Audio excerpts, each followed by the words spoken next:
Hey guys မင်္ဂလာပါဒီနေ့တော့ကျွန်တော် YouTube channel လေးကနေပြန်လည်ကြိုဆိုလိုက်ပါတယ်ကျွန်တော်အတွက်ဒီနေ့ challenge လည်းတစ်ခုလုပ်ဖို့ရှိပါတယ်ဆိုတော့ကျွန်တော်ကြောင်းပြန်ဖွင့်ပြီးတော့မကြသေးဘူးပေါ့ကျွန်တော်သတိထားမိရတစ်ခုကကျွန်တော်ရဲ့ habits တွေပြောင်းလာပေါ့အဲ့ဒါဘာလဲဆိုရင်ကျွန်တော်အိတ်ချင်းကလည်းမမှန်လာဘူး junk food တွေလည်းစားလာတယ်ပြီးတော့စားရလည်းတိတ်မလုပ်ဖြစ်ဘူးညဘက်ဆိုရင်ညနေမှအိတ်တယ်ဖုန်းကြည့်ရလည်းများလာတယ်အဲ့တော့ကျွန်တော်ဘယ်လိုဖြစ်လဲဆိုရင်ကျွန်တော်မနှက်ထရင် energy မရှိဘူးကြောင်းရအောင်အိတ်ချင်တယ်ပြီးတော့ဗီဒီယိုတေချာရိုက်လို့မရဘူးအဲ့တော့နောက်ဆက်တွဲတွေကလေ့ကျင့်ခန်းလုပ်ဖို့လည်းပြင်းလာတယ်အားကြောင့်လေ့ကျင့်ခန်းတွေမလုပ်ဖြစ်တော့အားကြောင့်ဒီ challenge မှာဆိုရင်ကျွန်တော်က9ရက်တိတိပြန်ပြီးတော့ login in လုပ်ရမှာဖြစ်ပါတယ်ကျွန်တော်ရဲ့ habits တွေကိုပြုပြင်မယ်ပြန်ပြီးတော့စနစ်တကျဖြစ်အောင်စီစဉ်မယ်အဲ့တော့9ရက်တွင်ကျွန်တော်လုပ်မယ့်ဟာကတော့အိတ်ချင်မှန်ရမယ်အစားတောက်ရှောင်ကြရမယ် energy လည်းရှိကြရမယ်အိတ်ချင်နဲ့စားရတွေအကုန်အားလုံးအစီအစဉ်တကျဖြစ်နေရမယ်ကျွန်တော်လေ့ကျင့်ခန်းလည်းပြန်လုပ်ရမယ် Okay ဆိုတော့အခုကျွန်တော်လေ့ကျင့်ခန်းစလုပ်မှာပဲဖြစ်ပါတယ်ဆိုတော့ကျွန်တော်ဒီနေ့လုပ်မဲ့လေ့ကျင့်ခန်းတွေကတော့ diet ထိုးမယ် burpee ခုံမယ် squat လုပ်မယ်ဒီလောက်ပဲပြီးရင်ကျွန်တော်ရေချိုး skin care လုပ်မယ်ပြီးရင်စလုပ်မယ်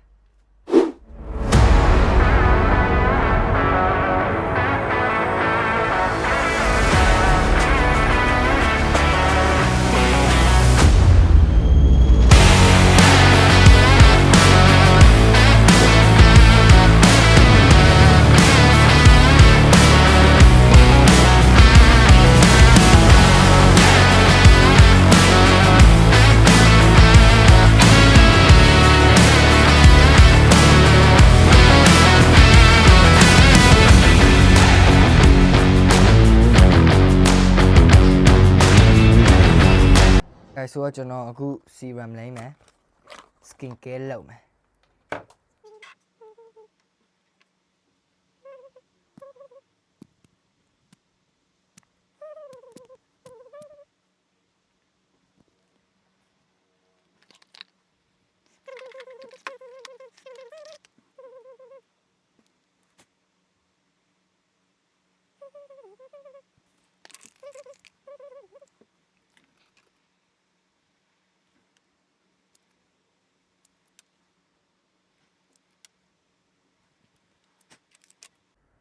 Okay guys ဆိုတော့အခုကျွန်တော် skin care လည်းလုပ်ပြီးသွားပြီရေလည်းချိုးပြီးသွားပြီအခု8နာရီထိုးနေပြီဆိုတော့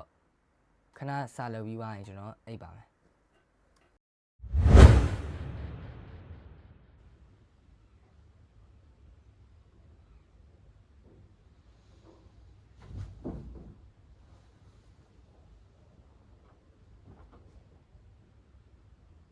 Okay guys ဆိုတော့ကျွန်တော်အခု day 2ပေါ့ day 2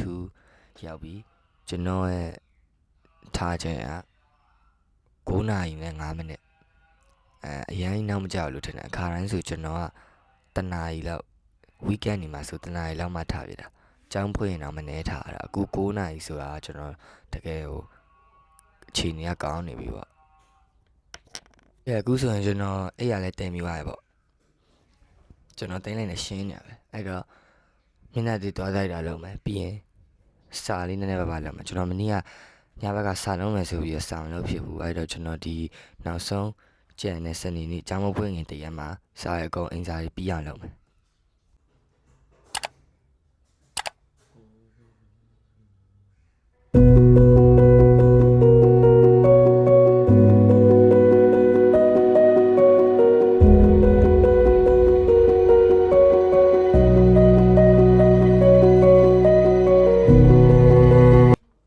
Okay guys ဆိုတော့ကျွန်တော်အခုဒီစာလုံးမှာကျွန်တော်ဒီတစ်ပတ်လုံးအတွက်ဆီယာမပေးထားတယ်အင်စာတွေအများကြီးမှတ်ထားတယ်အားလုံးပေါင်း9ခုလောက်ရှိရ9ဘာသာခွဲလောက်ရှိရပေါ့အဲ့တော့ကျွန်တော်ဒီဟာတွေကိုအခုပြီးအောင်လုပ်ကြည့်မယ်မပြီးရင်ကျွန်တော်ညနေကျရင်ထပ်လုပ်မယ်ဒါပေမဲ့ကျွန်တော်အခုအတက်နိုင်ဆုံးပြီးအောင်လုပ်မယ် Okay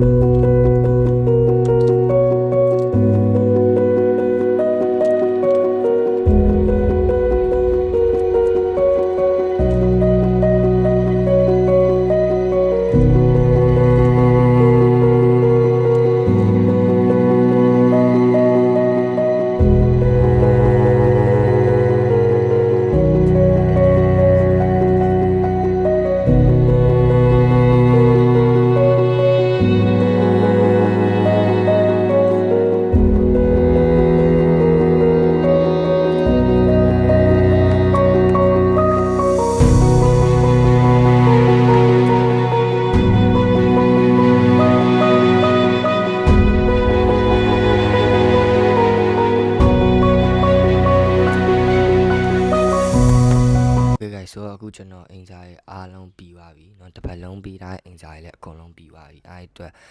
ကျွန်တော်အခု workout လုပ်မယ်ပြီးရင်ရီချိုးမယ်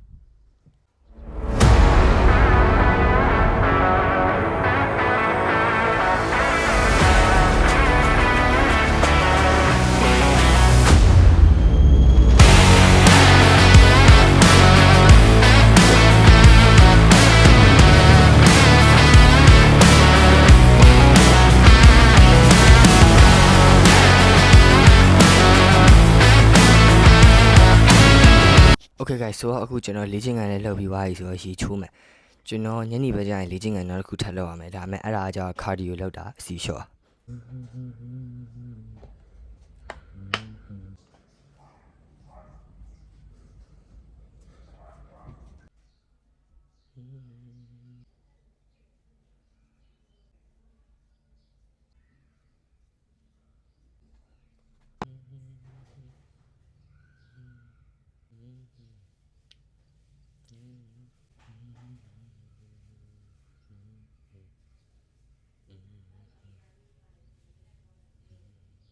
မနက်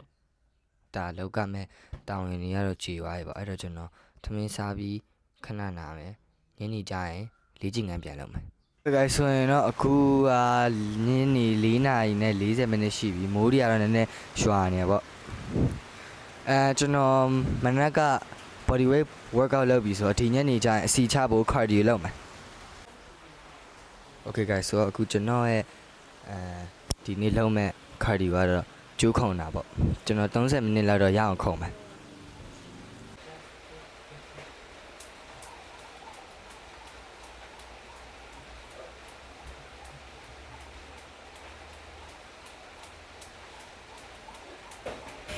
အဲ့မှာကျွန်တော်ကျိုးခုံနေနေမထင်မဲ့တာတစ်ခုဖြစ်သွားတယ်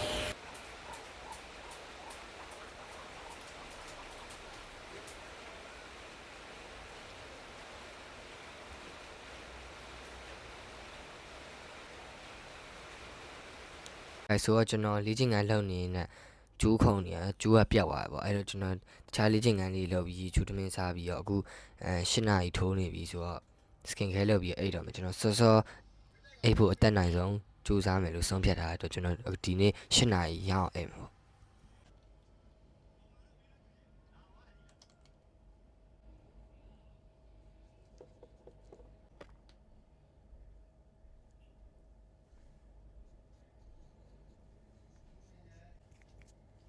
Okay guys ဆိုတော့အခုကျွန်တော် skin care လုပ်ပြီးဆိုတော့အဲ့တော့မှာ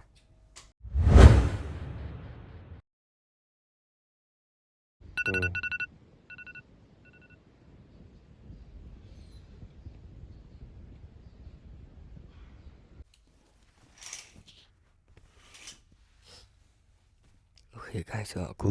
ကျွန်တော်မနက်9နာရီခွဲနေပြီပေါ့ကျွန်တော်အကြောင်းလဲသွားရတော့မယ်ဆိုတော့ let's get ready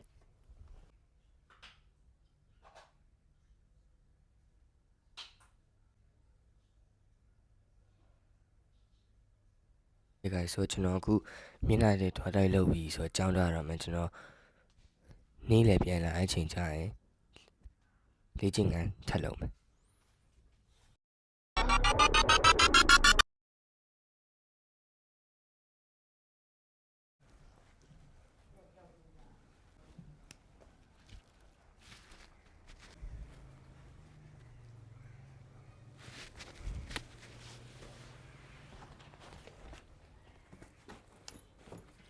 Okay guys ဆိုတော့ကျွန်တော်အခုကြောင်းပြန်ရောက်ပြီခဏနေလေ့ကျင့်ခန်းလုပ်မယ်အစီချမယ်အခုက3နာရီခွဲကြော်နေပြီပေါ့အဲ့တော့ကျွန်တော်4နာရီလောက်တော့လုပ်လို့ရမှာတယ်နေရလည်းနည်းနည်းပူနေသေးတယ်ခဏနားလာအဲ့အခုကျွန်တော်လေ့ကျင့်ခန်းဆက်လုပ်မှာဖြစ်ပါတယ်ကျွန်တော်cardio ကတော့ကျိုးခုံမှုတော့ကကျိုးကပြတ်သွားပြီအဲ့တော့ကျွန်တော်ဒီနေ့ body weight workout လုပ်မယ်ခန္ဓာကိုယ်သုံးပြီးတော့လေ့ကျင့်ခန်းလုပ်တာเนาะတိုက်ထိုးတာပါညာပေါ့ let's go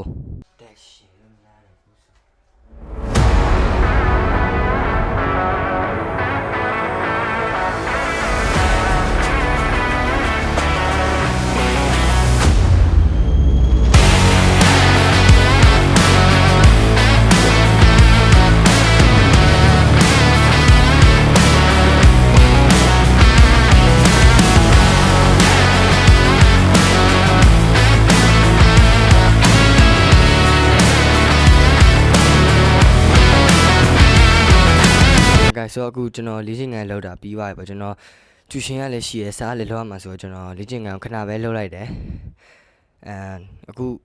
ကျွန်တော်ကျူရှင်သွားအောင်မယ်ကျူရှင်သွားပြီးလို့ပြန်လာရင်စာပြန်လုပ်မယ်ပြီးရင်အိတ်မယ် guys ကျွန်တော်အခု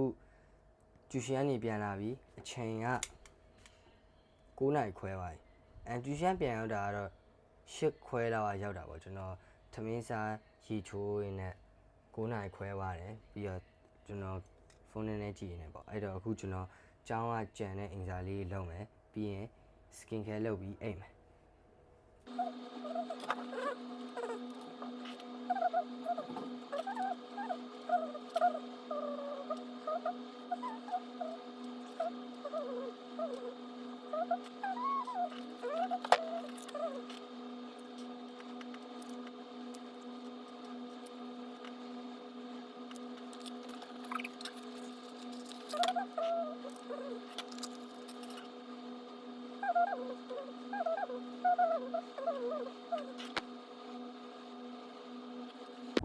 Okay guys အခုကျွန်တော်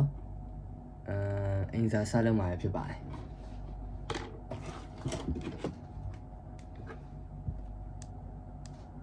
အချိန်က10:40ရှိပြီနည်းနည်းတော့အဲ့ချိန်နောက်ကျနေပြီဒါမှကျွန်တော်မနက်6နာရီထားမယ်ဆိုရင်အဲ့ချိန်7နာရီတော့ရသေးတယ်အဲ့တော့9နာရီလောက်မှထားပြတာဆိုတော့လေအဲ့ချိန်9နာရီလောက်ရပါပေါ့အဲ့တော့အားကြောင့်မို့အခု10:15ဆိုတော့စာမြန်လုပ်မယ်ပြီးအိတ်မယ်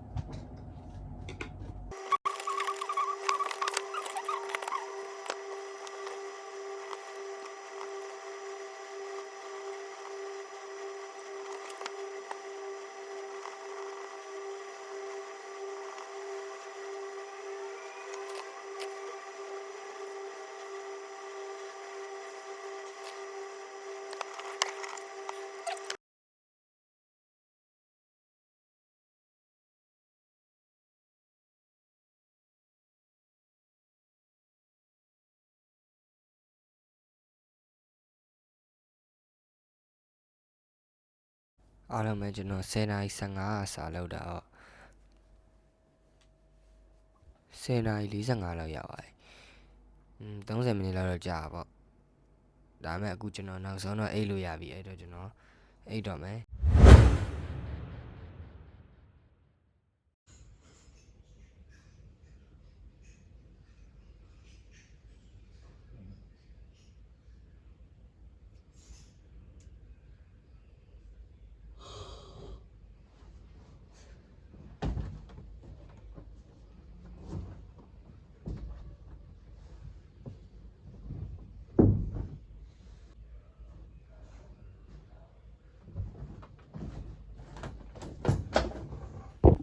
ကျွန်တော်ရဲ့နောက်ထပ်ကြံတဲ့နေ့တွေကိုလည်းရှေ့ရရက်တွေလိုပဲတေချာစနစ်တကျဖြတ်တန်းခဲ့ပါတယ်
guys ဆိုတော့ကျွန်တော်အခုဒီ day 7ရောက်လာပြီပေါ့ဒီကျွန်တော်ရဲ့ challenge ရဲ့နောက်ဆုံးရက်လည်းဖြစ်တယ်ပေါ့ကျွန်တော်ဒီ challenge မှာဘာတွေရရှိပါလဲဆိုရင်တော့ကျွန်တော်ဒီပထမဦးဆုံးအနေနဲ့ရုပ်ပိုင်းဆိုင်ရာပြောင်းလဲမှုတွေရှိလာတယ်နောက်တစ်ချက်ကကြတော့ကျွန်တော်ရဲ့ခန္ဓာကိုယ်ပိုင်းပြောင်းလဲမှုရှိလာတယ်ကျွန်တော်ရဲ့energy ရရှိရဲ့ရာဂိုင်နှုန်းနေပြီးတော့ကျွန်တော်အိတ်ချိန်နေမှန်လာတယ်အဲ့တော့ပထမဦးဆုံးချက်နဲ့ကျွန်တော်ဒီပြောချင်တာကတော့ energy အကြောင်းပေါ့ energy ကျွန်တော်ပို့ပြီးတော့ရလာတယ်ပေါ့ဒီ challenge လုပ်တဲ့အခါကျရင်ဘာဖြစ်လို့လဲဆိုရင်ကျွန်တော်ကဒီ challenge မှာဆိုရင်အရင်ကလိုမျိုးညဘက်ဒီဖုန်းတွေအများကြီးကြည့်ပြီးတော့အဲ့လိုညနေမှအိတ်တာမျိုးမဟုတ်တော့ပဲကျွန်တော်ဒီစာလုပ်ပြီးတိုင်းစောစောအိတ်ဖြစ်တယ်အဲ့အကြောင်းမလို့ကျွန်တော်ကြောင်းသွားတဲ့ရက်ဒီဆိုရင်မနက်စောစောထဖြစ်တယ်အိတ်ချိန်ကလည်းပုံမှန်ဖြစ်သွားတဲ့အတွက်ကြောင့်မလို့ခေါင်းရှုပ်တာတွေပါခေါင်းမူတာတွေပါမရှိတော့ဘဲနဲ့နေတိုင်းလန်းဆန်းတယ်ဒီလို energy တွေပြန်ပြီးရရှိလာတဲ့အတွက်ကြောင့်မို့လို့ကျွန်တော်ညနေဘက်ဒီပါကြရင်မပြင်းတော့ဘဲနဲ့လေ့ကျင့်ငန်းတွေလည်းပြန်ပြီးတော့လှုပ်လာမိတယ်ဒီအိတ်ဖို့အတွက်ကအရေးပါတယ်ဆိုတော့ကျွန်တော်သိလိုက်ရတယ်နောက်တစ်ချက်ကကြာကျွန်တော်ဒီရုပ်ပိုင်းပြောင်းလဲလာတာပေါ့ကျွန်တော်ရဲ့မျက်နှာနည်းနည်းပါးပြောင်းလဲလာမျိုးတွေ့ရတယ်ဘာလဲဆိုရင်ကျွန်တော်ဒီ challenge မလုပ်ခင်တော့ဆိုရင်မျက်နှာမှာအဖုတွေပါပေါက်တာများတယ်ဘာဖြစ်လဲဆိုတော့ကျွန်တော်ကအဲ့လိုညာဘက်ကျရင် skin care တွေဝယ်တာမလုပ်ဖြစ်ဘူးအဲ့တော့တဏီကုံသွားလာတာတဲ့ဒီချွေးပေါက်တွေထဲမှာချွေးတွေပိတ်ပြီးတော့အဲ့လိုမျိုးအဖုပေါက်တာတွေကလည်းဖြစ်ခဲ့ဒါမဲ့အခုဒီ challenge မှာတော့ကျွန်တော်နေ့စဉ် skin care ပုံမှန်လုပ်ပြီးတော့တေချာနေလိုက်တဲ့အတွက်ကြောင့်ဒီလိုအဖုတွေတိတ်မပေါက်ဖြစ်တော့ဘူးပြီးတော့ဒီချွေးပေါက်တွေလည်းမကြီးတော့ဘဲနဲ့အဲ့လိုရှင်းလင်းနဲ့ဖြစ်သွားတယ်နောက်ဆုံးချက်ကတော့ကျွန်တော်ရဲ့ဒီအစီပါတွေကျလာတယ်အဲ့ဒါကိုတိတတ်တာမျက်နှာမှာရောခန္ဓာကိုယ်မှာရောတွေ့ရတယ်ဒီမှာဆိုရင်ဒါကကျွန်တော်ရဲ့ challenge မလုပ်ခင်တော့ပုံဒါအခုကျွန်တော် challenge လုပ်ပြီးတော့ပေါ့အဲ့တော့တိတတ်တာကိုကွာသွားတယ်ပေါ့ဒီမီယိုအောက်ဘက်ကအဲ့လိုမျိုးရှိတဲ့အစီတွေပါလေကြာပါတယ်။အဲ့ဒါရဲ့အဓိကချက်ကတော့ကျွန်တော်ညနေပိုင်းကျိုးခုံလို့ပြီးတော့ရေများများတောက်ပြီးတဲ့အတွက်မျက်နှာမှာရှိတဲ့စားဓာတ်တွေပါတွေကြာပြီးတော့ဒါပျောက်သွားတာပဲဖြစ်တယ်ပေါ့။အဲ့တော့ဒီ challenge လုပ်ရတဲ့အတွက်ကလည်းဒါကျွန်တော်တယောက်တည်းပဲမဟုတ်ဘူးကြည်နေတဲ့လူတွေလည်းတကယ်အလုပ်ဖြစ်လားအလုပ်မဖြစ်ဘူးလားဆိုတာသိရအောင်ဒီလိုမျိုးကောင်းကောင်းနေဘယ်လိုမျိုး result တွေရလဲကောင်းကောင်းမနေဘယ်လို result တွေပဲရလဲဆိုတာလည်းသိအောင်ကျွန်တော်ကလုပ်လိုက်တာပဲဖြစ်တယ်အဲ့တော့ဒီနေ့ဗီဒီယိုကဒီလောက်ပါပဲကျွန်တော်ရဲ့ဗီဒီယိုတွေကိုကြိုက်တယ်ဆိုရင်ဒီလိုမျိုး self improvement ဒါမှမဟုတ်တခြားentertainment ဖြစ်တဲ့ content တွေကိုဆက်ပြီးတော့မြင်ချင်တယ်ဆိုရင် like and subscribe လေးလုပ်ပေးပါဘိုင်ဘိုင်အားလုံးပဲကျေးဇူးပါ